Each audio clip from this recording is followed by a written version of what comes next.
YouTube, it's your girl Kim, back with another video. So in today's video, I'm sure you guys can tell by the title, I'm not yet sure if I'm going to do this as a separate video or attach it to the video where I unbox this HD lace closure that I got from Terristylz or Fabulosity It's Me, or I forget what's her third name, but I'll leave links for all that down below. But before we get into the video, you guys know what I ask. If you like the content that I post, hit that subscribe button, hit that bell for post notifications, and if you like the video, just like the video. Also comment down below because you guys know I love engaging with you guys in the comment section. But yeah, let's just get right into it. So for this video, I am going to be taking off this lace closure that I got.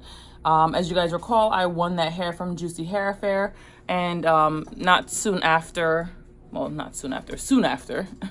I became a brand ambassador for her. But when I actually won the hair, I asked about a closure because my hair is natural, and I don't really do heat on my hair. Well, my hair has not ever had heat on it, for this hair, I should say.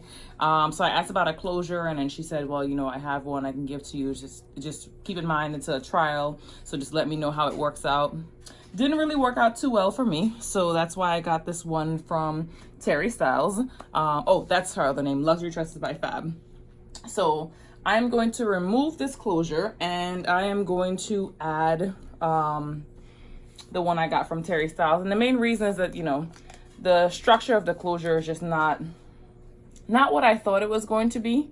I don't really like the double knots. In addition to that, I don't like the way the closure itself actually feels. It just doesn't look natural. The lace is just a little bit too thick for my liking.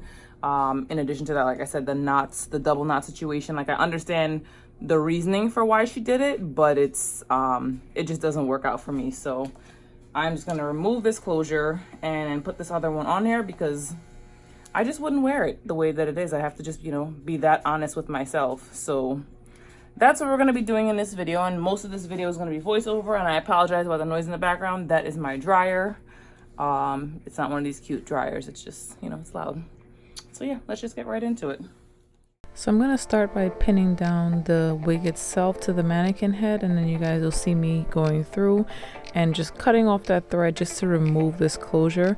Now the closure that I got is a 6x6 or 5x5. I'm going to put the dimensions on the screen for the replacement. If you guys have been following me on Instagram, then you would see where I mentioned that the closure and this wig was tight just because I didn't, you know, lay it down the way I should have laid it down. In addition to that, one side was uneven, so I guess this is a blessing in disguise. Now your girl was over here struggling to try to get this to lay flat and to have it line up the way it's supposed to line up. Eventually I just got frustrated and I ended up just taking the mannequin head off of the little stand and just putting it on my lap and just pinning it down because the struggle was real. I did end up having to move one of the tracks, as you guys can see right here, just because again the closure itself was a larger closure, so it was overlapping, and I didn't want that to happen. So I removed the track, then I'm gonna closure down and then re-sew everything. So now that the struggle with this closure is over, like it legit took me an hour to get this closure properly pinned down and lined up so that there are no ripples or bumps. Now it's just time to begin sewing that closure down, and once the closure is sewn down, then you guys are going to see me go back over and re-sew that track. So again, you know, this came as like a little bit of a blessing in disguise because that space that I had on the top initially when I made this wig obviously is not there because the closure is a larger closure.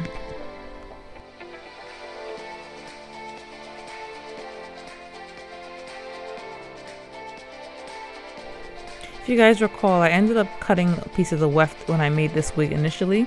So I'm just pinning it down and then I'm gonna fold it and then have it meet the other piece in the middle. So that's what I'm doing here. So I'm just gonna pin that down so this way I can sew it and everything can be flush. But again, you guys can see here, it's definitely a more seamless fit than when I initially made this wig. So now it's time to just sew those last two pieces of the weft down to the wig cap so that I can finish the wig.